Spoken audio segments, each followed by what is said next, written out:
Mon beau Jonathan, je t'ai amené ici parce que je voulais que tu visites ma région natale, dont je suis tellement fier. Toi, à ta droite, le lac Anagami, OK? À gauche, la rivière Chicoutimi, entre les deux, le barrage. Ouais. Mais dis-toi qu'il y a 25 ans, l'eau qu'elle a voulait passer par-dessus le barrage. Heureusement, c'est pas arrivé, mais on a quand même une tragédie qu'on appelle aujourd'hui le déluge Saguenay. Et ça s'est passé ici, dans ma belle région. C'était comme la fin du monde. Le bruit, là, je l'oublierai jamais. Tout perdu, tout. C'était tellement terrible. C'est un coup d'eau énorme. C'était effarant. 500 maisons détruites. C'était peurant!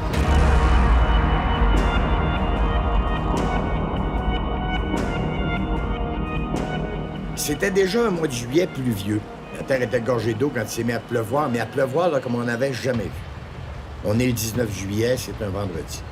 En début de soirée, on signale un glissement de terrain à Saint-Fidèle dans Charlevoix, donc on ferme la route 138. Mais rapidement, la même chose se reproduit ailleurs. Dans la nuit du 19 au 20 juillet, des rivières commencent à sortir de leur lit un peu partout au Saguenay. Certaines routes sont inondées, d'autres vont être carrément arrachées. On se demande si les barrages vont tenir le coup. L'état d'urgence est décrété dans plusieurs endroits, dont Ferland-Boileau, la baie, Chicoutimi. Jusqu'au 21 juillet, la pluie, juste la pluie, 50 heures de pluie.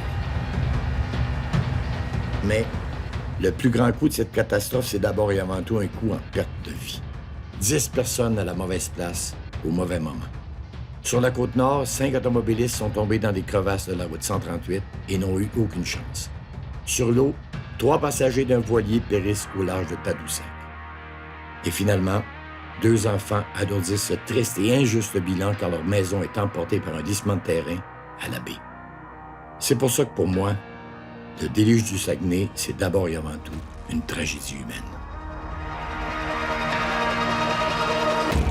Ça a commencé par une petite perturbation qu'il y avait sur le bassin des Grands Lacs, puis ça s'est développé super rapidement sur la côte est puis sur le Québec, puis ça a développé en une tempête. Ça ressemblait à une situation de tempête de neige, là, comme on a l'hiver, une super grosse perturbation qui a apporté plein de pluie. On a parlé du phénomène de la virgule. Oui, c'est ça. Qu'est-ce que c'est?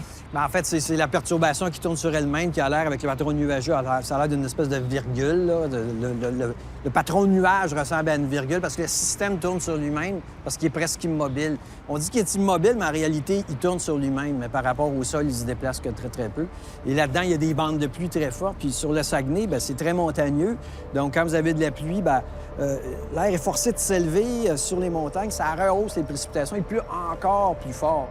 C'est un coup d'eau énorme qui a dévasté, qui a affecté une 60aine de cours d'eau dans la région. On peut dire qu'il y en a 3 qui ont vraiment, été très, très affectés. C'est la rivière Aha, la rivière Amars et la rivière Saint-Jean. Avec la rupture de la digue, du lac Aha, bien évidemment, tout est complètement parti. C'est pour ça qu'il y a des montagnes de sable qui sont des montagnes, quand on parle de montagnes, des vraies montagnes de sable qui sont complètement parties, là, qui sont arrivées ici dans l'embouchure de la rivière Aha, ici dans le secteur de la pyramide. Hey, peur, on est où? On est dans la ville de la baie et on est devant la pyramide. OK? La pyramide, cette œuvre d'art-là, a été installée après la tragédie, après le déluge, pour signifier la relève, pour signifier la reconstruction. Ouais. Parce qu'il faut que tu saches qu'à l'endroit où on se trouve, soit la rivière qui est ici, là, Oh, ouais. la crue normale d'une rivière, là, le volume d'eau qui descend, c'est 50 mètres cubes à la seconde. Ça, c'est normal. La crue de 100 ans, on parle de 150 mètres cubes seconde.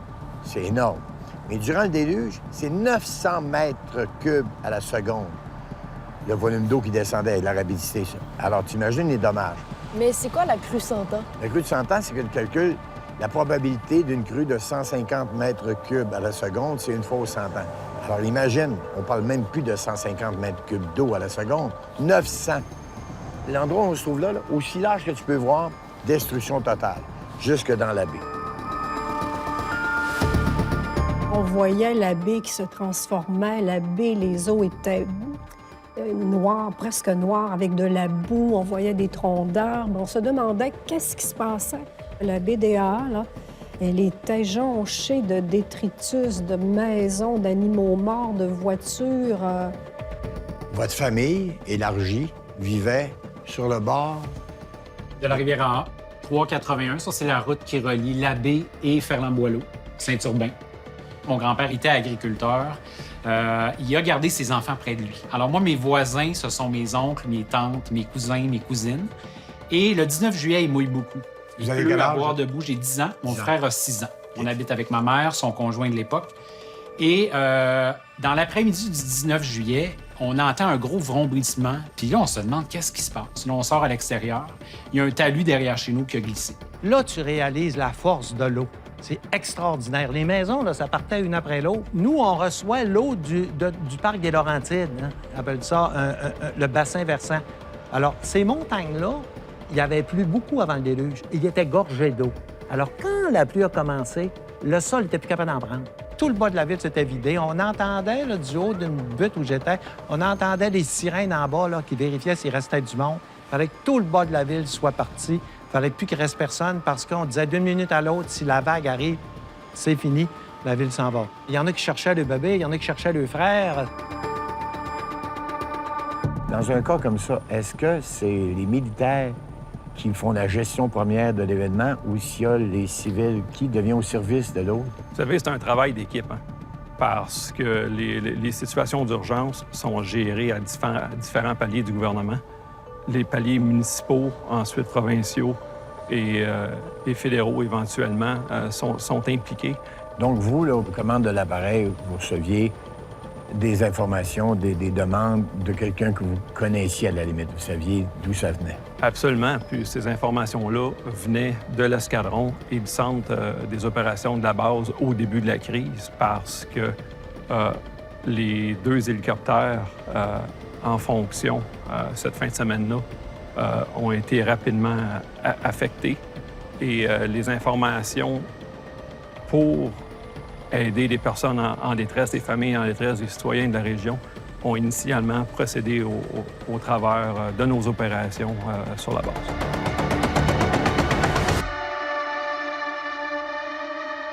Ma mère a perdu sa maison.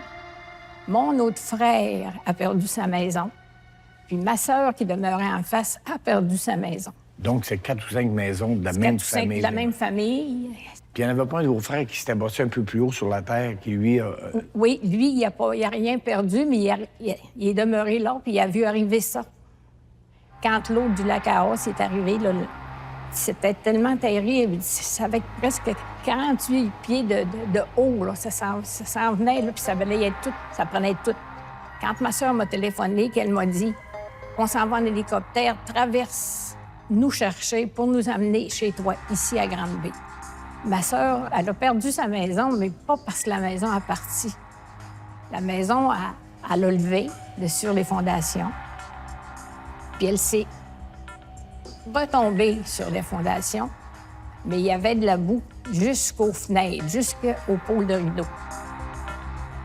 Vous avez apporté avec vous 2 objets, dont celui-là. Qu'est-ce que c'est? Qu'est-ce que ça signifie? Ça, c'est une tasse qui était dans la maison de ma mère, OK. puis qui a été retrouvée quelques mois après. À un moment donné, ils ont trouvé ça. Fait que cette tasse-là, bien, elle était précieuse, là.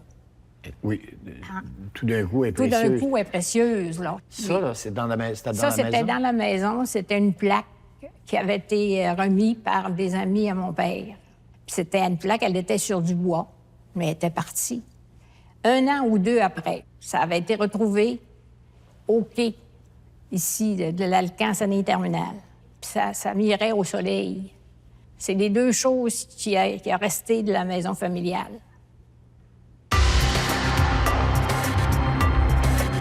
Je suis allé avec le premier ministre, Lucien Bouchard.